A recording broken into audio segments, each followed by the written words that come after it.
ইহকালের আমল ইবাদত সৎকর্মই বান্দাকে পরকালে জান্নাতবাসী করে। এর মধ্যে যেসব ইবাদত অবশ্যই কর্তব্য তার মধ্যে নামাজ অন্যতম। কিন্তু এমন এক ব্যক্তি আছেন যিনি এক ওয়াক্ত নামাজ না পড়েও জান্নাতে প্রবেশ করেছেন। আরও জানাচ্ছেন শারমিন নিশু। হযরত আবু হুরায়রা রাদিয়াল্লাহু তাআলা বলতেন, তোমরা কি এমন একজন ব্যক্তির কথা জানো যিনি জীবনে একবারও নামাজ পড়েননি, তবুও জান্নাতে প্রবেশ করেছেন? লোকেরা যখন উত্তর দিতে পারতেন না তখন তিনি পরিচয় দিতেন। তিনি হলেন আল উসাইরিম, বানু আব্দুল আশহাল গোত্রের সাহাবী আমর ইবনু সাবিত। হযরত আমর ইবনু সাবিত, যিনি আল উসাইরিম নামে পরিচিত, মদিনার আওস গোত্রের এই সাহাবী উহুদের যুদ্ধের দিন ইসলাম গ্রহণ করেন এবং সেদিনই শহীদ হন। জীবনে তার একটি নামাজ আদায়েরও সুযোগ হয়নি। ঘটনাটি রাসূলুল্লাহ সাল্লাল্লাহু আলাইহি ওয়াসাল্লামকে জানানো হলে তিনি ঘোষণা করেন, নিশ্চয় তিনি জান্নাতবাসীদের একজন।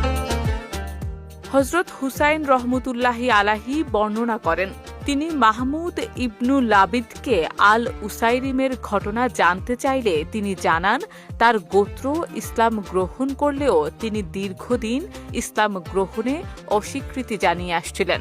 কিন্তু উহুদের দিন নবীজি সাল্লাল্লাহু আলাইহি ওয়াসাল্লাম যুদ্ধের উদ্দেশ্যে বের হলে তার অন্তরে ঈমানের আলো উদ্ভাসিত হয়। তিনি সেদিনই ইসলাম গ্রহণ করেন, অস্ত্র ধারণ করে যুদ্ধে মুসলমানদের সারিতে যোগ দেন এবং যুদ্ধ করতে করতে গুরুতর আহত হয়ে শহীদ হন।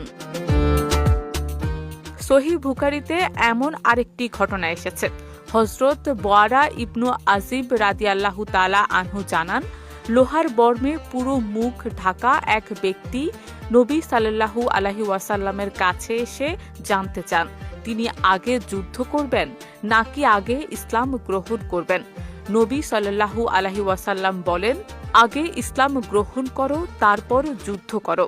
তিনি সঙ্গে সঙ্গে ইসলাম গ্রহণ করেন, এরপর যুদ্ধে অংশ নেন এবং শহীদ হন। এই প্রসঙ্গে নবী সাল্লাল্লাহু আলাইহি ওয়াসাল্লাম মন্তব্য করেন, সে অল্প কাজ করল কিন্তু বিপুল প্রতিদান পেল। এই ঘটনাগুলো প্রমাণ করে আল্লাহ তাআলা তার বান্দাদের অল্প আমলের বিনিময়েও অসীম প্রতিদান দিতে সক্ষম। হযরত আমর ইবনু সাবিতের অল্প আমলই তাকে জান্নাতের অনন্ত সুখ এনে দিয়েছে।